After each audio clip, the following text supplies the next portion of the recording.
अस्सलामुअलैकुम, टेक्सर आपके साथ मैं हूं सबा शेख। और आज का जो हमारा टॉपिक है बहुत ज़्यादा इंपॉर्टेंट टॉपिक है और बहुत ज़्यादा हाईलाइटेड है। बात करेंगे बजट के हवाले से, IMF के हवाले से और एमनेस्टी के हवाले से हम बात करेंगे। और इसके लिए हमारे साथ हमेशा मौजूद होते हैं अनवर काशिम मुमताज़।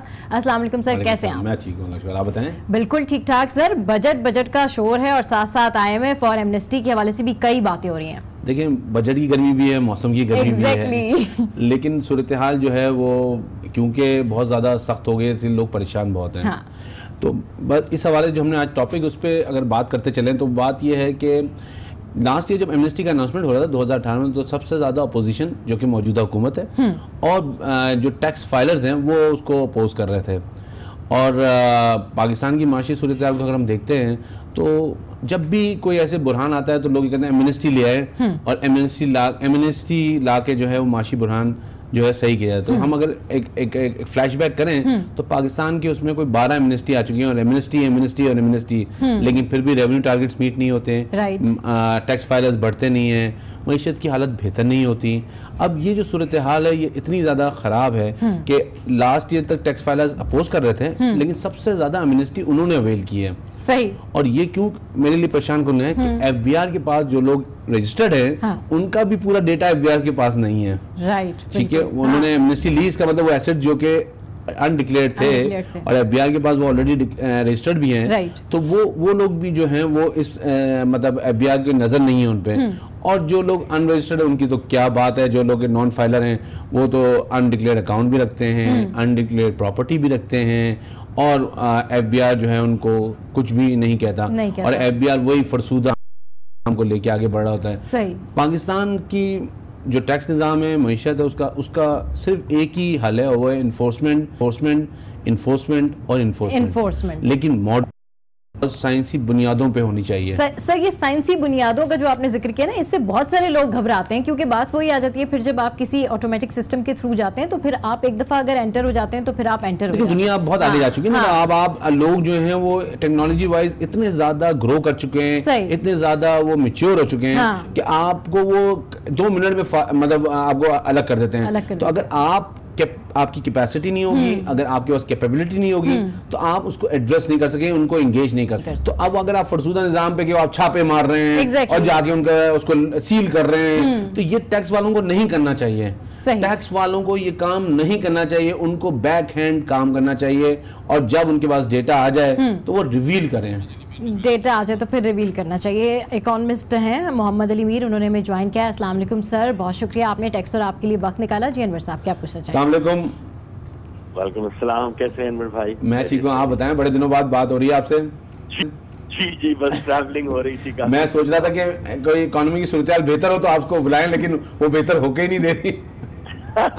इंशाल्लाह होगी, हम सब होपफुल हैं। आप तो बड़े ऑप्टिमिस्टिक थे जब हम बात कर रहे थे लास्ट बजट में कि चीजें बेहतर होंगी, तो अब आप कैसे देख रहे हैं सूरत हाल को?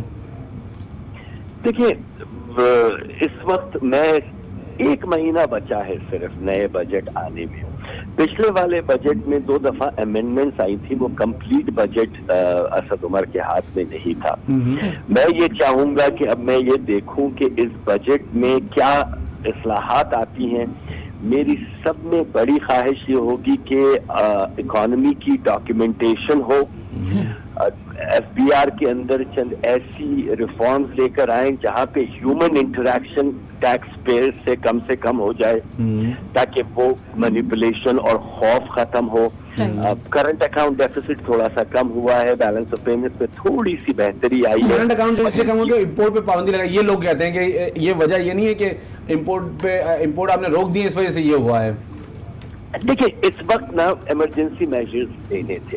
अगर ये जो खाम ख्याली पाकिस्तानी में एक हमेशा रहती है कि जैसे ही आपने डॉलर को पाकिस्तानी करेंसी के अगेंस्ट पाकिस्तानी करेंसी को डिवैल्यूएट किया और आपकी एक्सपोर्ट बढ़ जाएंगी। Exports are never price elastic. ये एक इकोनॉमिक पॉलिसी है जो हजारों दफा प्रूव हो चुकी है पूरी दुनिया में, specially in a country which is a net importers of raw material.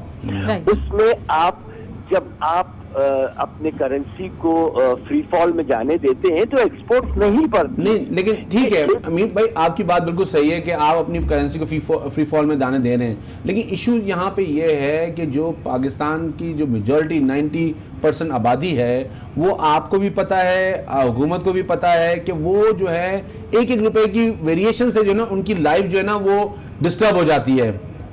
तो आप कैसे समझते हैं कि ये कितने अरसे ये मामला चलेगा? देखिए लोगों को इतनी टेक्निकलिटी का नहीं पता कि ये इंपोर्ट्स कम हो रही हैं या फ्री फॉल जा रहा है, ना ही उनको पता होना चाहिए। जी बिल्कुल बिल्कुल बिल्कुल, और ना ही उनको पता हो। देखिए ना, आप और मेरा काम ये है कि इस टीवी इस किस्म के प्रोग्राम्स के थ्रू उनको सिंपली समझा दें। एग्जैक्टली, और वही मैं कह रहा हूँ आप अगर आप हमारे नाज़रीन को ये बताएं कि क्या अब क्या सूरत हाल आप देख रहे हैं, आप बिकॉज आपकी बड़ी गहरी नजर है और आपका 1-2 साल से तो बड़ा क्लोजली वॉच कर रहे हैं इस चीजों को। देखिए, सब में पहले तो मैं तो ये कहूंगा कि जो इंडिजिनसली प्रोड्यूस प्रोडक्ट्स हैं जिसमें कोई इम्पोर्टेड मटेरियल भी यूज नहीं होता, उसकी प्राइसेस क्यों ऊपर जा रही हैं? नंबर 1 तो एक प्राइस कंट्रोल मैकेनिज्म गवर्नमेंट को करना चाहिए, जिसको बड़ी सख्ती से इम्प्लीमेंट करना चाहिए। ठीक है। या पाकिस्तान में इतनी ज्यादा प्रोडक्ट्स हैं जिसको होल्डर्स जो होते हैं वो एक्सक्यूज इन्फ्लेशन का बनाकर उसकी प्राइसेस को बढ़ा देते हैं। हमारे यहाँ we are not 100% importers, there so many agricultural products हैं, सो मेनी कॉटन की प्रोडक्ट्स हैं, बहुत सारी दूसरी ऐसी प्रोडक्ट्स हैं पाकिस्तान के अंदर जो एक आम आदमी को महंगी करके बेची जाती है। जैसे मैं आपको मिसाल देता हूँ, जैसे ही रमजान आता है तब भी यही किया जाता है। तो रमजान से पहले के हर साल इन्फ्लेशन बढ़ती गई है पिछले 70 साल से। लेकिन हम 9 महीने से ये ख्वाब देख रहे थे कि ये चीजें हो जाएंगी, तो ये चीजें होती हुई नजर नहीं आ रही। आप क्या समझते हैं, क्या हुकूमत कह रहे हैं? आप बिल्कुल बजा कह रहे, मैं भी नहीं देख रहा इन चीजों को होते हुए। इसीलिए मैं कह रहा हूँ ये आखिरी महीना है मेरी नजर में जहां मैं एक सॉलिड स्टैंड लूंगा। अगर मैं इस वक्त कोई सॉलिड स्टैंड लूं और बजट के दौरान सारी इस्लाहात आ जाए तो it would be a useless criticism of anything. जब इतने महीने मैंने इंतजार किया है, एक महीने में कोई ऐसे कोई वो नहीं फर्क पड़ता, एक महीने इंतजार किया जाता है।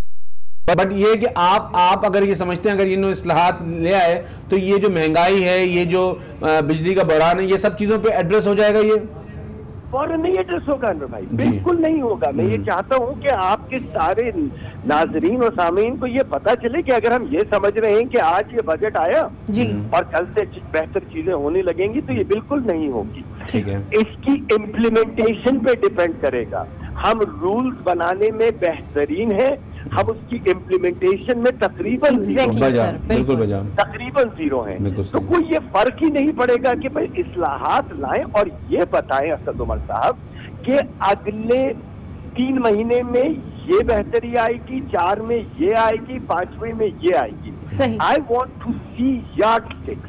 अब उन्होंने आज एक तकरीर में तकरीर करते हुए कहा है कि बेरोजगारी और मतलब जो महंगाई है वो सबसे बड़ा मसला है। तो मेरे ख्याल में जहन में तो उनके है, तो कोई प्लान वो लेके आ रहे हैं शायद।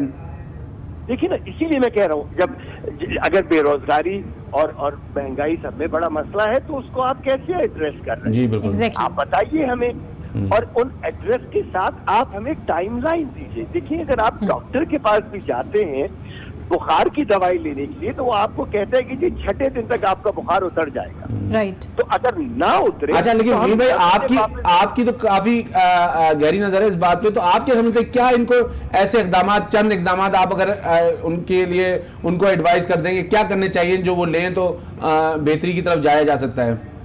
देखिए, इम्प्लीमेंटेशन हमारे यहाँ सारे लॉज पेपर पे बने हुए। ठीक है, इम्प्लीमेंटेशन जैसे ये डॉलर की फ्लाइट हो रही थी तो 3-4 हफ्ते पहले मैंने आर्टिकल लिखा था कि मनी चेंजर्स को सही से रेगुलेट किया जाए, क्योंकि वो भी 4-4, 5-5 रुपए ऊपर इंटरबैंक रेट से डॉलर को बेच रहे हैं। ठीक है। तो ये सब नहीं कर रहे थे, मगर चंद जो ब्लैक शिप्स थी कल उन्होंने छापे मारना शुरू किया। अब जब छापे मार रहे हैं तो अपने अपोनेंट के जगह पे ना मारे, पूरे पाकिस्तान में मारे। हमारे यहाँ प्रॉब्लम एक डिसबैलेंस्ड अप्रोच भी होता है। तो मेरे ख्याल में रूल्स बने हुए हैं, इम्प्लीमेंटेशन उन रूल्स की सख्ती से करानी पड़ेगी और अनपॉपुलर डिसीजंस लेने पड़ेंगे। और जो आप कह रहे हैं कुछ प्रोडक्ट्स पे रेट कंट्रोल, वो भी इम्पोर्टेंट है। क्या चीज? आपने कहा ना कॉटन और ये दूसरी चीजें, इनको कंट्रोल करना। ठीक है ना, जो चीजें इंडिजिनियसली प्रोड्यूस हो रही हैं, हाँ। जो पाकिस्तान के अंदर बन रही हैं, तो उसमें किस वजह से प्राइसेस की ज्यादातर जो इंक्रीज आती है, किस लिए आई है? कॉटेज इंडस्ट्रीज है, उनके ऊपर तो बैंक का लोन भी नहीं है कि वो ये एक्सक्यूज कर सकेंगे जी 400 बेसिस पॉइंट इंटरेस्ट रेट बढ़ गया है तो हमारी कॉस्ट भी बढ़ गई है। इतनी सारी चीजें स्मॉल टू मीडियम इंडस्ट्रीज और कॉटेज इंडस्ट्रीज बना रही हैं, उसकी प्राइसेस क्यों बढ़े? उसके लिए भी इम्प्लीमेंटेशन होनी चाहिए। ठीक है, तो आपका ये एक मेन जो एजेंडा होना चाहिए गवर्नमेंट का, वो इम्प्लीमेंटेशन का होना चाहिए, फिर बाय प्रोडक्ट्स ऑटोमेटिकली एड्रेस हो जाएंगी।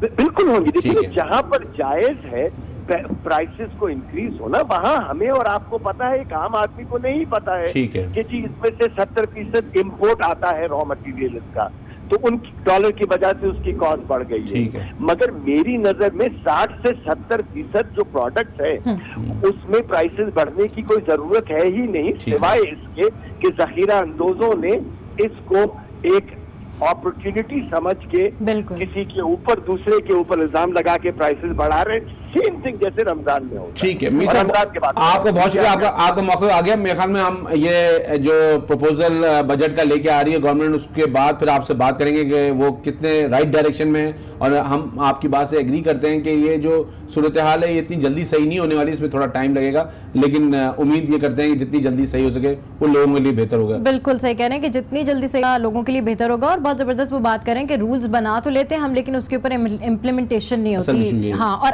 इन्फोर्समेंट का इशू है। बिल्कुल इन्फोर्समेंट और इम्प्लीमेंटेशन जो है वो अगर कहीं भी नहीं है तो उस कानून जो है सिर्फ वो पीस ऑफ पेपर है, वो कानून की कोई हैसियत नहीं है। बिल्कुल, that's a piece of paper. इस हवाले से मजीद भी डिस्कशन करेंगे, लेकिन टैक्स और आप में यहाँ वक्त एक ब्रेक का सिस्टम।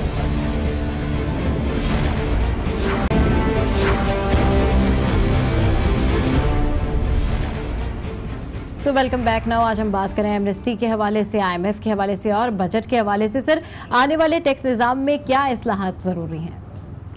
देखिए, अगर हम मेरे ख्याल में तो टैक्स निज़ाम को अगर हम देखते हैं ना, तो उसमें कोई ऐसी मेजर रीडू करने की ज़रूरत नहीं है। अच्छा, अभी हम सुन रहे थे इकोनॉमिस्ट मीर साहब को, वो ये कह रहे थे इम्प्लीमेंटेशन की बात है। सही। मैं भी उससे पहले जब आप इंट्रो में हम बात कर रहे थे मैंने भी उसको कहा कि इन्फोर्समेंट की बात है। सही। तो मेरे हिसाब से जो चेंज आना चाहिए वो आना चाहिए, टैक्स रेट में कमी होनी चाहिए और अक्रॉस द बोर्ड हर एक को टैक्स देना चाहिए। राइट। ठीक है। अब इसको किस तरह इम्प्लीमेंट करना है ये गवर्नमेंट और जो उनके जो भी फाइनेंस मिनिस्ट्री उसको सोचना चाहिए। सही। ठीक है ना, अगर वो समझते हैं कि इसलिए उनको पता इन आउट्स, उनको पता है कि किस तरह इसको इम्प्लीमेंट करना है, लेकिन होना ये चाहिए कि टैक्स रेट कम करें, अक्रॉस द बोर्ड सब पे लगा दें, अक्रॉस द बोर्ड सब के ऊपर लगा दें। तो उससे जो है ना, एक तो जनरल जो फीलिंग है ना कि हम टैक्स देते हैं हमें कुछ मिलता नहीं है, तो ये जो है ना ये फीलिंग खत्म होगी। सही, एक पॉजिटिव जेस्चर जाएगा। बिल्कुल। हमें नवीद इंदिराबी साहब हैं, एडवोकेट, सुप्रीम कोर्ट और टैक्स एक्सपर्ट हैं। अस्सलाम वालेकुम सर, बहुत शुक्रिया आपने टैक्स और आपके लिए वक्त निकाला। जी अनवर साहब। अस्सलाम वालेकुम जी, कैसे हैं आप? खैरियत से हैं? जी, अल्लाह का फजल, बिल्कुल ठीक। आप सुनाइए, खैरियत से? आपकी सर, हम बात कर रहे थे आज दो इश्यूज, हमने अभी IMF के हवाले से बात की इकोनॉमिस्ट मीर मोहम्मद अली साहब से। आपसे हम ये बात करना चाह रहे थे कि आजकल आपने सुना होगा कार्ड्स में फिर एमनेस्टी आ गई है और बजट भी जो है उसका भी शोर शोरा है। तो अब आप कैसे देखते हैं कि अगर हम एमनेस्टी को देखें तो आप क्या समझते हैं कि ये एक सही इकदाम होगा और किस तरह की एमनेस्टी आनी चाहिए? आप इसलिए पिछले साल भी एमनेस्टी आई थी और कुछ नहीं हुआ। देखिए अनवर साहब, आपके प्रोग्राम के तवज्जुह से मैं एमनेस्टी देना, बहुत सारे ममालिक में ये काम हुआ है, मगर एमनेस्टी एक दफा दे के तो फिर उसके बाद सिस्टम को ठीक कर लिया जाता है। ठीक। बारहा एमनेस्टी देने से सिस्टम ठीक नहीं होता, बल्कि सिस्टम डिरेल हो जाता है। वो इस तरह से कि लोगों को एतमाद नहीं रहता और वो अगली एमनेस्टी का इंतजार करते रहते हैं। ठीक। इस वक्त पोजीशन ये है कि हम जो हमारा सियासी सूरत हाल है, हमने जो ऑपोजिशन में थे वो पिछली एमनेस्टी को बुरा भला कहते रहे, और जो इस वक्त ऑपोजिशन में है और पिछले दफा हुकूमत में थे वो आप इस एमनेस्टी को बुरा भले रहे हैं। जी। तो ये एक इस चीज से हमें निकलना चाहिए। पाकिस्तान की जरूरत है, हमारी इक्तिसादियात ऐसी हालत में है कि हमें अपने मुल्क को दुरुस्त करना है, इसकी हालत को बेहतर करना है।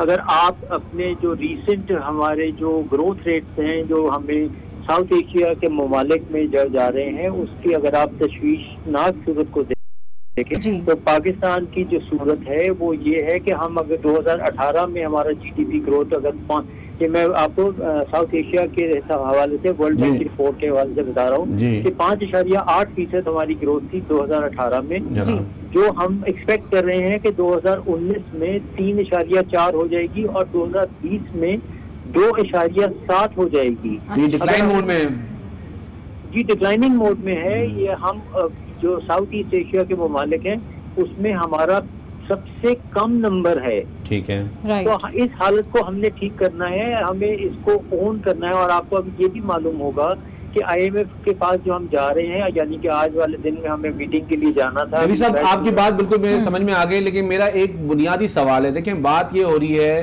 कि एमनेस्टी ये 12वीं या 13वीं एमनेस्टी है और हर दफा टैक्स एक्सपर्ट, इकोनॉमिस्ट और जो बिजनेस कम्युनिटी वो उसको प्रमोट करते थे और कहते थे कि जी एमनेस्टी आप ले आए और दुनिया का सारा मसला हल हो जाएगा, लेकिन कुछ नहीं हुआ। ये मैंने भी देखा और आपने भी देखा। अब सूरत हाल ये है कि क्या एमनेस्टी लाई जाए या टैक्स रेट कम करके अक्रॉस द बोर्ड सबको मतलब उसमें एंगेज कर लिया जाए। इसलिए कि देखें, एमनेस्टी आती है, वो चंद लोग उसका फायदा उठाते हैं। अब अगर मैं अभी अपने इंट्रो में बात कर रहा था, अगर आप एनालाइज करें तो जो लोग जिन्होंने लास्ट ईयर एमनेस्टी अवेल की थी वो सारे वो लोग थे जो ऑलरेडी फाइलर थे, जिनका रिकॉर्ड एफबीआर के पास था। आप सही कह रहे हैं अनवर साहब, मैं आपसे मुत्तफिक हूँ इस बात पे। देखिए, गुजारिश ये है कि एमनेस्टी का आने का मकसद सिर्फ मैंने जैसे आपसे किया कि हिंदुस्तान में भी आई और बहुत से 30% पे आई थी सर जी, मगर एमनेस्टी का मकसद ये नहीं होता कि आप एक तबके को या किसी बिजनेस कम्युनिटी को या किसी और को आप इसमें मुफाद दें। जी बिल्कुल। मकसद ये होता है आपने इकोनॉमी को दुरुस्त करना है। मेरे नजदीक इस इकोनॉमी की हालत सिर्फ और सिर्फ इस सूरत में बेहतर होगी जब हम अपने टैक्स गुजारों का शुमार बढ़ाएंगे। राइट, बिल्कुल ठीक है सर। ये नहीं हो सकता कि हम कहें कि जी मैंने इस वक्त गोशवारे जो जमा कर लिए वो 2 मिलियन हो गए। लेकिन रवि साहब, हम अपनी पास्ट रीसेंट पास्ट देखें ना, कोई 82,000 लोगों ने एमनेस्टी अवेल की है जी, ठीक है। अब 82,000 में से अगर आप देखें तो 82,000 में से मेरे ख्याल में, मुझे जो मेरे पास अभी एग्जैक्ट फिगर नहीं है, लेकिन 10% ऐसे होंगे जो नए आए होंगे, बाकी सारे जो लोग थे वो एग्जिस्टिंग टैक्स पेयर थे। तो आप तो एक्सपेंशन कर ही नहीं रहे एमनेस्टी से। देखिए, मैं आपसे फिर से अर्ज करूंगा कि ये एमनेस्टी का मकसद सिर्फ ये है कि आप टैक्स गुजार को दूर से दूर लेते चले जा रहे हैं। देखिए, आपने इस वक्त रेट जो है वो 30% के ऊपर रखे हुए हैं जी। सेल्स टैक्स का रेट जो है वो आपने फेडरल में 17 और जो 13 से लेकर 17% तक चल रहा है। जी बिल्कुल। ये कॉल, और फिर आपने एक उसमें आपने एक लगा दिया हुआ है कि आपने इनपुट आपने वैट मोड में लेके जाना है। हमारे यहाँ इस मुल्क में वैट मोड नहीं चल सकता जब तक कि हम इकोनॉमी को डिजिटाइज नहीं कर देंगे। ठीक है। हमने इकोनॉमी को डिजिटाइज तो क्या जरूरत है, हमारा अभी तक कंप्यूटर आशनाई ही नहीं है। ठीक है। तो आप जो आप कह रहे हैं, जो मैं समझ रहा हूँ कि आप ये कह रहे हैं कि हम इसको क्या सिंगल स्टेज या एवरी स्टेज कर दें, क्या करें? देखिए, अगर हम पुराने दौर में चले जाएं तो हम अगर एक्सपेंडिचर टैक्स डाल दें तो मेरे ख्याल में इस इकोनॉमी में ज्यादा एक्सपेंडिचर टैक्स, जैसे इनकम टैक्स की मद से एक्सपेंडिचर टैक्स बहुत ज्यादा आ जाएगा। आप एक्सपेंस करते जाए, टैक्स देते जाएं, ठीक है, कोई मसला नहीं है। और आपकी इनकम का जो रिलेटिव पोर्शन है वो भी एक्सपेंडिचर के हिसाब से है। ठीक है। वो आपका इनकम होगी तो एक्सपेंडिचर होगा, वरना नहीं होगा। ठीक है, ये बात कर ली। मगर बात ये है कि देखिए, और रेट में कमी की बात भी कर रहे हैं आप वैट में। देखिए, मेरे हिसाब से अगर आपने किसी को इंसेंटिव देना है कि वो टैक्स गुजार बने और टैक्स की तरफ आए, तो ये विदहोल्डिंग वाला सिस्टम जो है वो नहीं चल सकता। ठीक है। आपने, और अगर विदहोल्डिंग का सिस्टम करना है तो फिर आपको उसकी मैपिंग करके उसके ऊपर आपको विजिलेंस करनी है। ठीक है। आप ये दोनों काम नहीं कर रहे। ठीक है। ये डाटा एफबीआर के साथ पड़ा हुआ है और वो उसको इस्तेमाल नहीं करते। मैं ये नहीं कहूँगा कि वो जान के नहीं करते या उनको आता नहीं है करना जी। ये कोई और मसला होगा या किसी ने इजाजत नहीं दी होगी या उस तरह। नबी साहब, आप तो ये शायद नहीं कहेंगे, लेकिन मैं ये कहूँगा वो जान के इस्तेमाल नहीं करते हैं। अनवर साहब, आपकी पहुँच मुझसे बहुत आगे। लेकिन अगर हम इसको बात को अपनी क्लोज करते हैं तो मेरे ख्याल में आपने जो बात की है वो ये बात कर रहे हैं कि आप इसको टैक्स रेट को कम करें और जो है अपने डेटा या अपने टैक्स फाइलर्स को एक्सपेंड करें, ये मेरे ख्याल में यही स्ट्रैटेजी होनी चाहिए। सर इसके अलावा चॉइस ही कोई नहीं है, कोई रॉकेट साइंस नहीं, कोई दुनिया से बाहर से आलम फाजल लोग नहीं लाने की जरूरत। कुछ IMF का, अगर IMF के एजेंडे पे जाएंगे तो आपको डॉलर को डीलिंक करने की इजाजत नहीं, हुक्म दिया जा रहा है। अगर आप डॉलर को डीलिंक कर देंगे तो आपकी इकोनॉमी का क्या हाल होगा, ये बस इसे जो आखिरी जाने के वक्त जो आदमी ऊपर चला जाता है वो कहना पड़ेगा मुझे। अल्लाह रहम करे हमारे हाल पे। अगर वो हो गया तो फिर आपकी इकोनॉमी जो 2.4 होगी 2020 में, वो 2019 में ही 1 पे चली जाएगी। ठीक, बहुत शुक्रिया नवी साहब आपका, आपने हमारे लिए वक्त निकाला। अब जो नवी साहब की बात है उसके हिसाब से तो बदनाक सूरत हाल है और लेकिन हल उसका एक ही है, वो जो हम बात कर रहे थे कि टैक्स रेट कम करें और एक्सपेंड करें अक्रॉस द बोर्ड। तो अब ये देखते हैं कि हुकूमत को कितना समझ में आती है। बिल्कुल, अब लेट्स सी कि हुकूमत को कितना समझ में आती है, क्योंकि अब जो असद उमर बात कर रहे हैं उस हिसाब से तो ऐसा लगता है कि मजीद कुछ इकदाम होंगे और मजीद कुछ रूल्स आएंगे जिसके ऊपर इम्प्लीमेंटेशन भी होगी। तो फाइलर और नॉन फाइलर के मसाइल को हुकूमत किस तरह हल कर सकती है ये जानेंगे अनवर साहब से, लेकिन यहाँ पर वक्त एक ब्रेक का, सो स्टे विद अस।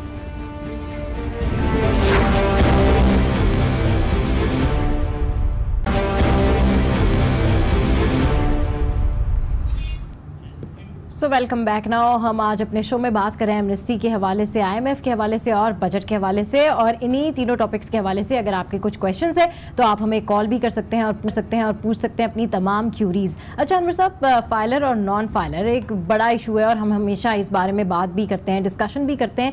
हुकूमत किस तरह इनके मसाइल हल कर सकती है? देखिए, ये एक जैसे ना लास्ट रिजॉर्ट होता है ना, हाँ। ये वो किया गया है फाइलर नॉन फाइलर की, वो डिस्टिंग्विश किया गया है। पहले एक होता था टैक्स पेयर और एक नॉन टैक्स पेयर का कॉन्सेप्ट होता था।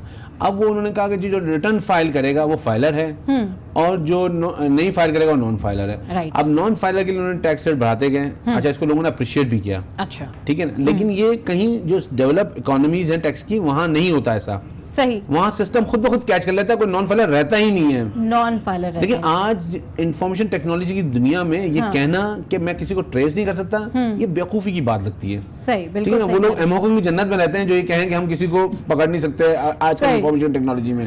ठीक है ना, तो ये चीज जो है, यही बात हुकूमत को बार बार हम अपने प्रोग्राम से भी कोशिश करते हैं बाबा कराने की, FBR से भी रिक्वेस्ट करते हैं कि वो इस पे काम करें।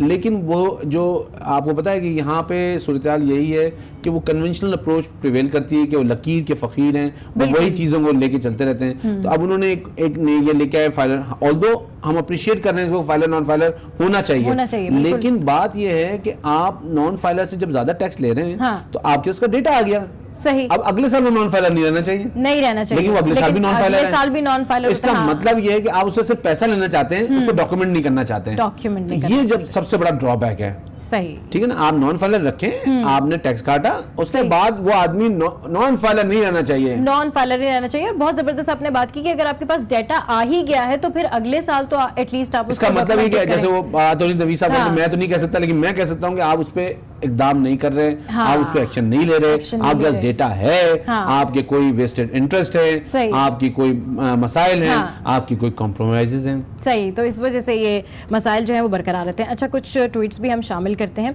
और ये ट्वीट जो है ये हमारे पास आई है शाइस्ता बानो की, और मैं इनकी ये ट्वीट जो है वो पढ़ने से पहले हमें ज्वाइन किया है एक कॉलर है। अस्सलाम वालेकुम, कौन बात करे, कहाँ से? मंसूर बोल रहा हूँ, लाहौर से। जी सर, क्या पूछना चाहेंगे? जी, मैं ये पूछना तो नहीं, मेरी एक सजेशन है कि ये जो हम टैक्स फाइलर को इंक्रीज करने की बात कर रहे हैं, आपने देखा होगा कि ये जिस तरह टीवी की फी है वो इलेक्ट्रिसिटी बिल में चार्ज हो जाती है, इसी तरह जो कमर्शियल बिजली के कनेक्शन हैं उनके ऊपर भी 100 रुपीज के करीब ये अगर चार्ज कर दिया जाए तो इससे इनकम तो नहीं बढ़ेगी, लेकिन पता लग जाएगा कि ये कौन कौन लोग हैं जो ये बिजनेस कर रहे हैं। और फिर उसके बाद सारी बात जो हो रही है इम्प्लीमेंटेशन की हो रही है, और फिर उसके बाद आप डाटा एनालाइज कर सकते हैं कि इनमें से कौन लोग टैक्स फाइल करते हैं और कौन नहीं कर सकते। ये तो सिंपल मेथड है जिससे आपको पता लग सकता है। ठीक है जी, बहुत शुक्रिया। हम भी, मेरे ख्याल में साहब आपकी बात सही, हम भी यही कह रहे हैं कि इसी तरह की कोई मेजर्स हैं। देखिए, अगर आप मोबाइल फोन को ले लें, उससे आपको डेटा मैपिंग हो सकती है। आप इलेक्ट्रिसिटी बिल को ले लें, आप टेलीफोन बिल को ले लें, 10 तरीके हैं जिससे आप कर सकते हैं। बात यह कि आपकी विल होनी चाहिए, विल होनी चाहिए, विल अगर आपकी होगी तो ये। और लेकिन आपको इनको इस तरह नहीं छोड़ देना चाहिए कि वो आपने 100 रुपए बढ़ा दिया। अब होता क्या है, 100 रुपए आपने इलेक्ट्रिसिटी बिल बढ़ा दिए, 100 रुपए आने लगे, अच्छा छोड़ दो बस। ये नहीं होना चाहिए, उसकी एंड रिजल्ट तक पहुंचना चाहिए, एंड रिजल्ट तक पहुंचना चाहिए ताकि उसके कुछ मुस्बत पहलू जो हैं वो भी सामने आए। अच्छा, ये जो ट्वीट्स हैं ये मैं अभी शामिल करती हूं, और इसमें यहाँ पर इकबाल भट्टी जो है, इनकी ट्वीट है। ये कहते हैं कि हम हर साल हर बजट पे सुनते हैं कि लग्जरी आइटम्स पे टैक्स बढ़ गया है। लग्जरी आइटम्स की डेफिनेशंस क्या हैं, कौन सी चीज़ें इसमें इंक्लूडेड हैं? इकबाल भट्टी पूछ रहे हैं लाहौर से। इकबाल साहब, मेरे ख्याल में हर आदमी के लिए लग्जरी आइटम बड़ा डिफरेंट कैटेगराइज है, लेकिन जो मैं समझता हूँ एक आम पाकिस्तानी के तौर पे कि जो बेसिक नेसेसिटी की चीज़ें, जो आपके खाने, आपकी रोज़मर्रा की चीज़ें, वो आपकी लग्जरी आइटम में नहीं आती हैं। सही, ठीक है ना। अब आप अगर इसको इस तरह अगर बिल्कुल कैटेगराइज कर लें तो आपका दूध, दही, अंडा, डबल रोटी, शक्कर, चावल, आटा, ये चीजें ऐसी हैं जो लग्जरी आइटम में नहीं आती। उसके ऊपर जो है ना, हर आदमी की अपनी कैपेसिटी है। जिसके पास जितनी इनकम होती है उसके हिसाब से वो अपने परफ्यूम भी उसी हिसाब से यूज करता है। कोई 100 रुपए का बॉडी स्प्रे यूज कर रहा होता है, कोई 1000 रुपए का बॉडी स्प्रे यूज करता है, कोई परफ्यूम जो है उसी हिसाब से यूज करता है। तो लग्जरी आइटम की एक वेरिएशन है। लेकिन जो बात की जाती है यहाँ पे वो ये की जाती है कि आम आदमी को बेसिक नेसेसिटी को लॉक कर देना चाहिए ताकि आम आदमी उससे इम्पैक्ट नहीं हो। और ये बहुत बहुत पुराना मैं प्रोपोगेट कर रहा हूँ कि आपको बेसिक नेसेसिटी को लॉक कर देना चाहिए। आपकी इकोनॉमी के कोई भी हालात हो, ये हुकूमत की जिम्मेदारी है कि लोगों को खाना की सहूलतें दें, उनको जो बेसिक नेसेसिटी है उनको पहुंचाएं, ये हुकूमत की जिम्मेदारी है। बिल्कुल सही कह रहे हैं कि सर जो भी बेसिक नेसेसिटी है अगर उसके ऊपर लॉक कर दें तो फिर आम आदमी उससे इतना मुतासिर नहीं होगा। एक और ट्वीट शामिल करते हैं क्योंकि बस शो का टाइम भी एंड अप होने वाला है। अच्छा, ये असगर सियालकोट से हैं। ये कह रहे हैं कि जो लोग अपना स्मॉल स्केल पे बिजनेस स्टार्ट करना चाहते हैं, क्या हुकूमत उनको कोई एग्जम्पशन देती है या पहले चंद सालों के लिए इस तरह का कुछ होता है कोई? देखिए, एग्जम्पशन तो कोई भी नहीं है, लेकिन आजकल आईटी की उसमें स्टार्टअप्स के लिए एक प्रोविजन आया हुआ है। अच्छा। लेकिन अदरवाइज कोई एग्जम्पशन नहीं। आपको साल के आखिर में आपने जो आमदनी है उस पर आपको टैक्स देना है। तो वो या इंडस्ट्रीज वगैरह में कुछ रिबेट्स हैं, डिफरेंट चीजें हैं, लेकिन ऐसा नहीं है कि आप काम करें तो पहले साल आपको कुछ नहीं देना। हाँ, साल के आखिर में आपने टैक्स देना है। अगर आपकी आमदनी है तो आपने टैक्स देना, अगर आमदनी नहीं है तो आपने टैक्स नहीं देना। लेकिन आपने फेयरली बताना है कि आमदनी है या नहीं है। सही है, ये भी फेयरली बताना होगा कि भाई आमदनी है या नहीं है, तो फिर टैक्स आपको देना पड़ेगा। अच्छा, ये शाहिद राना साहब हैं कोयटा से, और ये पूछ रहे हैं कि इस बजट में जो मौजूदा सब्सिडीज दी जा रही हैं उनमें कोई चेंज तो एक्सपेक्टेड नहीं है? देखिए, एक्सपेक्टेड तो है इस्लाहात, जैसे बात कर रहे थे कि ऐसे मेजर्स लेने चाहिए और इकोनॉमी को, ताकि वो वापस अपने ट्रैक पे आ सके। आप देखते हैं कि क्या मेजर्स लेते हैं, लेकिन ये कि कुछ चेंजेस तो आएंगी। अच्छा, कुछ चेंजेस तो आएंगी। चलिए जी, बिल्कुल हमारा जो शो का टाइम है अनवर साहब बिल्कुल वो एंड अप होने लगा है, तो आप कंक्लूजन दे दीजिए। बेसिकली हम बात यही कर रहे थे कि देखें, जो इस दफ़ा की जितने भी के हवाले से चीज़ें हैं ना, उसमें गवर्नमेंट को सिर्फ जहन में ये रखना चाहिए कि हमारे पास 3 एरियाज़ हैं जिनमें काम होना है। एक एक्सपेंशन है, एक इन्फोर्समेंट है और एक कलेक्शन है। इन 3 एरियाज़ पे जो है ना, अगर गवर्नमेंट काम करे तो ये बड़ा ही अच्छा होगा। और देखें, डाटा डिगिंग, मैपिंग, ये इस पे काम शुरू कर देना चाहिए। गवर्नमेंट के बाद FBR के बाद जितना डेटा है उस पर काम करें। लेकिन ये छापे वगैरह लगाना, ये पुलिस की तरह नाके लगाना, ये जो है ना, ये खुदारा ये ख़त्म कर दें, इसलिए कि ये अब दुनिया नहीं रही है। अगर आप इसी चीज़ को करते रहेंगे तो हमेशा आपको मुंह की खानी पड़ेगी। कोई ना कोई कोर्ट आपको स्टे दे देगा, कोई ना कोई आपको दूसरी कॉम्प्रोमाइज़ करना पड़ेगा। तो आपको इंफॉर्मेशन टेक्नोलॉजी का फ़ायदा उठाना चाहिए और ऐसा कॉन्क्रीट एविडेंस लेके आना चाहिए जिसको कोई डिनाई नहीं कर सके।